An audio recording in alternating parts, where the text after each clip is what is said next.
ಪ್ರಿಯ ವೀಕ್ಷಕರೇ, ಸಕ್ಕರೆ ನಾಡು ಮಂಡ್ಯದಲ್ಲಿ ಕನ್ನಡದ ನುಡಿ ಹಬ್ಬ ಸಾಹಿತ್ಯ ಸಮ್ಮೇಳನಕ್ಕೆ ಇನ್ನೇನು ಕ್ಷಣಗಣನೆ ಆರಂಭ ಆಗಿದೆ. ನಾಳೆ ಒಂದು ದಿನ ಅಷ್ಟೇ ಬಾಕಿ ಇದೆ. ನಾಡಿದ್ದಿನಿಂದ ಅಲ್ಲಿ ಕನ್ನಡದ 3 ದಿನಗಳ ಸಾಹಿತ್ಯ ಸಮ್ಮೇಳನ ಆರಂಭ ಆಗುತ್ತೆ. ಸಾಹಿತ್ಯ ಸಮ್ಮೇಳನದ ಈ ಬಾರಿಯ ವಿಶೇಷ ಏನು ಅಂದರೆ, ಕಳೆದ 6 ತಿಂಗಳಿಂದ ಸಾಹಿತ್ಯ ಸಮ್ಮೇಳನ ಮಂಡ್ಯದಲ್ಲಿ ಏನು ದಿನಾಂಕ ನಿಗದಿ ಆಯಿತು, ಆವಾಗಿನಿಂದಲೂ ಆರಂಭದಿಂದಲೂ ಒಂದಲ್ಲ ಒಂದು ಕಾರಣಕ್ಕೆ ಚರ್ಚೆಯ ವಸ್ತುವಾಗಿ, ವಿವಾದದ ಕೇಂದ್ರವಾಗಿ ಸಾಹಿತ್ಯ ಸಮ್ಮೇಳನ ಈ ಬಾರಿ ಗುರುತಿಸ್ಕೊಂಡಿದೆ.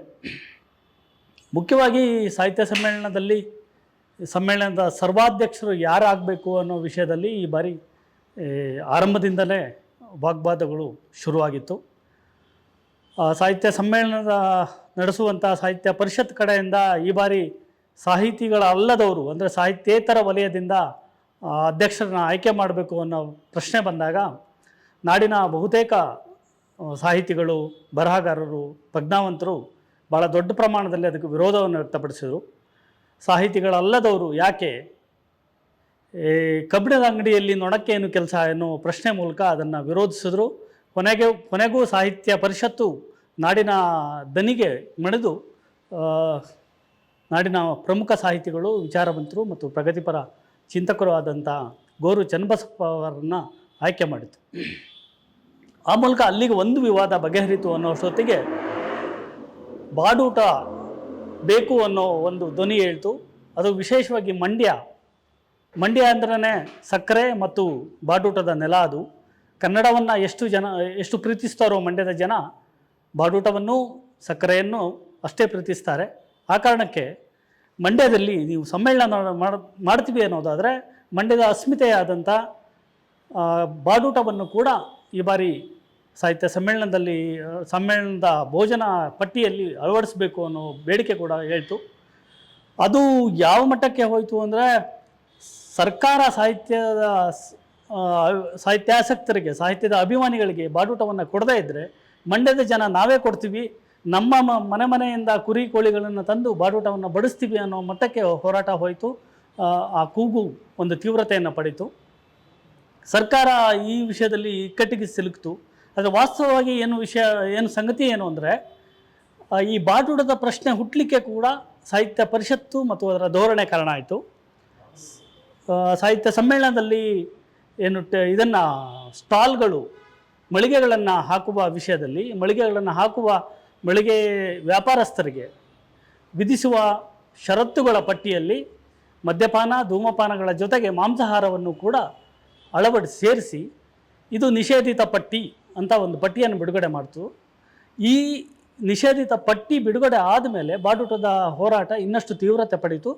ಆವರೆಗೆ ಕೇವಲ ಒಂದು ಹಕ್ಕೊತ್ತಾಯ, ಒಂದು ಬೇಡಿಕೆ ಆಗಿದ್ದ ಬಾಡೂಟದ ವಿಷಯ, ಒಂದು ಸಾಮಾನ್ಯ ಬೇಡಿಕೆ ಆಗಿದ್ದ ವಿಷಯ, ಈಗ ಪರಿಷತ್ತು ಯಾವಾಗ ಈ ಪಟ್ಟಿಯನ್ನು ನಿಷೇಧದ ಪಟ್ಟಿ ಬಿಡುಗಡೆ ಮಾಡ್ತೋ ಆ ನಂತರ ಅದು ಆಹಾರದ ಹಕ್ಕಿನ ಪ್ರಶ್ನೆಯಾಗಿ, ಸಂವಿಧಾನದ ಹಕ್ಕಿನ ಪ್ರಶ್ನೆಯಾಗಿ, ಸಮಾನತೆಯ ಹಕ್ಕಿನ ಪ್ರಶ್ನೆಯಾಗಿ ಹೊರಹೊಮ್ಮಿತು.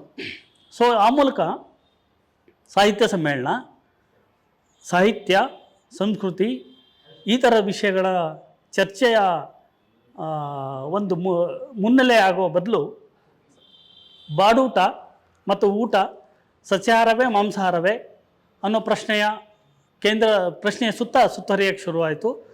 ಪ್ರಶ್ನೆಯ ಸುತ್ತ ಸಾಹಿತ್ಯದ ಸಮ್ಮೇಳನದ ಚರ್ಚೆ ಸುತ್ತೋಕ್ಕೆ ಶುರುವಾಯಿತು. ಈಗ ಇನ್ನೊಂದು ಹಂತದಲ್ಲಿ ಏನಾಯಿತು, ಈ ಬಾಡೂಟದ ಹಕ್ಕೊತ್ತಾಯ ಧ್ವನಿ ಇನ್ನೊಂದು ಆಯಾಮವನ್ನು ಪಡ್ಕೊಳ್ತು. ಅಂದರೆ ಬಾಡೂಟ ಅನ್ನೋದು ಕುರಿ ಕೋಳಿಗೆ ಮಾತ್ರ ಸೀಮಿತ ಆಗಿದ್ದರೆ ಅದು ಮೇಲ್ಜಾತಿ ಶೂದ್ರರ ಆಹಾರ ಆಗುತ್ತೆ. ನೀವು ನಿಜವಾಗೂ ಸಂವಿಧಾನವನ್ನು ಗೌರವಿಸೋದಾದರೆ, ಸಮಾನತೆಯನ್ನು ಗೌರವಿಸೋದಾದರೆ ಸರ್ಕಾರ ಅಥವಾ ಪರಿಷತ್ತು ನಮಗೆ ಬಾಡೂಟದ ಜೊತೆ ಕೋರ್ಬಾಡು ಕೂಡ ಕೊಡಬೇಕು. ಯಾಕೆಂದರೆ ದಲಿತರು ಸೇರಿದಂಗೆ ತಳ ಸಮುದಾಯಗಳ ಅಸ್ಮಿತೆಯ ಆಹಾರ ಕೊರಬಾಡು. ಅದು ಬಾಡೂಟ ಅಂದರೆ ಕೊರಬಾಡು ಕೂಡ ಸೇರುತ್ತೆ. ಆದ್ದರಿಂದ ಕೊರಬಾಡು ಕೂಡ ಕೊಡಬೇಕು ಅನ್ನೋ ಹಕ್ಕೊತ್ತಾಯ ಕೇಳಿಬಂತು. ಸೊ ಇಲ್ಲಿ ಸರ್ಕಾರ ಇನ್ನಷ್ಟು ಇಕ್ಕಟ್ಟಿಗೆ ಸಿಲುಕಿತು. ಕೊನೆಗೆ ಸರ್ಕಾರ ಈ ಆಹಾರದ ವಿಷಯದಲ್ಲಿ ನಾವು ಕೈ ಹಾಕ್ಲಿಕ್ಕೆ ಹೋದರೆ ಇದು ಹುತ್ತಕ್ಕೆ ಕೈ ಹಾಕದಂಗೆ ಆಗುತ್ತೆ. ಆ ಕಾರಣಕ್ಕೆ ಇದು ಸಹವಾಸನೆ ಬೇಡ ಅನ್ನೋ ತೀರ್ಮಾನಕ್ಕೆ ಸದ್ಯಕ್ಕೆ ಸರ್ಕಾರ ಬಂದಿದೆ ಅನ್ನೋದು ಮಾಹಿತಿ. ಆದರೆ ಇನ್ನೊಂದು ಗಮನಿಸಬೇಕಾದ ವಿಷಯ ಅಂದರೆ, ಕನ್ನಡ ಸಾಹಿತ್ಯದ ಒಂದು ಅಸ್ಮಿತೆ ಏನು ಅಂದರೆ ಪ್ರಗತಿಶೀಲತೆ, ಅಂದರೆ ಪ್ರಗತಿಪರ ಧೋರಣೆ ಮತ್ತು ಸಾಂಪ್ರದಾಯಿಕ ಚೌಕಟ್ಟುಗಳನ್ನು ಮೀರೋದು ಕನ್ನಡ ಸಾಹಿತ್ಯದ ಒಂದು ಧಾರೆಯಾಗಿ ಇಲ್ಲಿವರೆಗೂ ಮುಂದುವರೆದು ಬಂದಿತ್ತು. ಆದರೆ ಈಗ ಈ ಸಮ್ಮೇಳನದ ಬಾಡೂಟದ ವಿಷಯದಲ್ಲಿ ಕನ್ನಡದ ಸಾಹಿತಿಗಳು, ವಿಶೇಷವಾಗಿ ಪ್ರಗತಿಪರ ಸಾಹಿತಿಗಳು ಧೋರಣೆ ಭಾಳ ಚರ್ಚೆಗೆ ಒಳಗಾಯಿತು. ಯಾಕೆ ಅಂದರೆ ಒಂದು ಆಹಾರದ ಸಮೃದ್ಧಿಯ ವಿಷಯವನ್ನು, ಸಂವಿಧಾನದ ಹಕ್ಕುಗಳ ವಿಷಯವನ್ನು, ಸಮಾನತೆಯ ವಿಷಯವನ್ನು ಎತ್ತುಕೊಂಡು ಕೆಲವು ಜನಪರ ಹೋರಾಟಗಾರರು ಮತ್ತು ಕೆಲವು ಬರಹಗಾರರು, ಆಯ್ದ ಸಂಖ್ಯೆಯ ಬರಹಗಾರರು ಈ ವಿಷಯದಲ್ಲಿ ಹೋರಾಟ ಮಾಡ್ತಿರುವಾಗ, ದನಿ ಎತ್ತುತ್ತಾ ಇರುವಾಗ ಕನ್ನಡದ ಬಹುತೇಕ ಸಾಹಿತಿಗಳು, ಪ್ರಗತಿಪರ ಸಾಹಿತಿಗಳು ಜಾಣ ಮೌನಕ್ಕೆ ಜಾರಿದರು. ಈ ಧೋರಣೆ ಕೂಡ ಈ ಸಮ್ಮೇಳನ ಒಂದು ಮುನ್ನೆಲೆಗೆ ತಂದು ನಿಲ್ಲಿಸಿದೆ. ಅಂದರೆ ಕನ್ನಡದಲ್ಲಿ ಒಂದು ಪಬ್ಲಿಕ್ ಇಂಟೆಲೆಕ್ಚುವಲ್ ಅನ್ನೋದು ಎಷ್ಟು ಆಬ್ಸೆನ್ಸ್ ಇದೆ, ಎಷ್ಟು ಕೊರತೆ ಇದೆ ಅನ್ನೋದನ್ನು ಕೂಡ ಈ ಸಮ್ಮೇಳನ ಮುನ್ನೆಲೆ ತಂದು ನಿಲ್ಲಿಸಿದೆ. ಒಟ್ಟಾರೆ ಸಾಹಿತ್ಯ ಸಮ್ಮೇಳನ ಆರಂಭಕ್ಕೆ ಮುಂಚೆನೇ ಒಂದು ಗಂಭೀರವಾದ ಚರ್ಚೆಗೆ, ವಾಗ್ವಾದಕ್ಕೆ ಈ ಬಾರಿಯ ಸಾಹಿತ್ಯ ಸಮ್ಮೇಳನ ಕಾರಣ ಆಗಿದೆ. ಧನ್ಯವಾದಗಳು. ನಮಸ್ತೆ. ಹೆಚ್ಚಿನ ಸುದ್ದಿ ಅಪ್ಡೇಟ್ಗೆ ಈಗಲೇ ದ ಫೆಡರಲ್ ಕರ್ನಾಟಕ ಯೂಟ್ಯೂಬ್ ಪೇಜನ್ನು ಸಬ್ಸ್ಕ್ರೈಬ್ ಮಾಡಿ.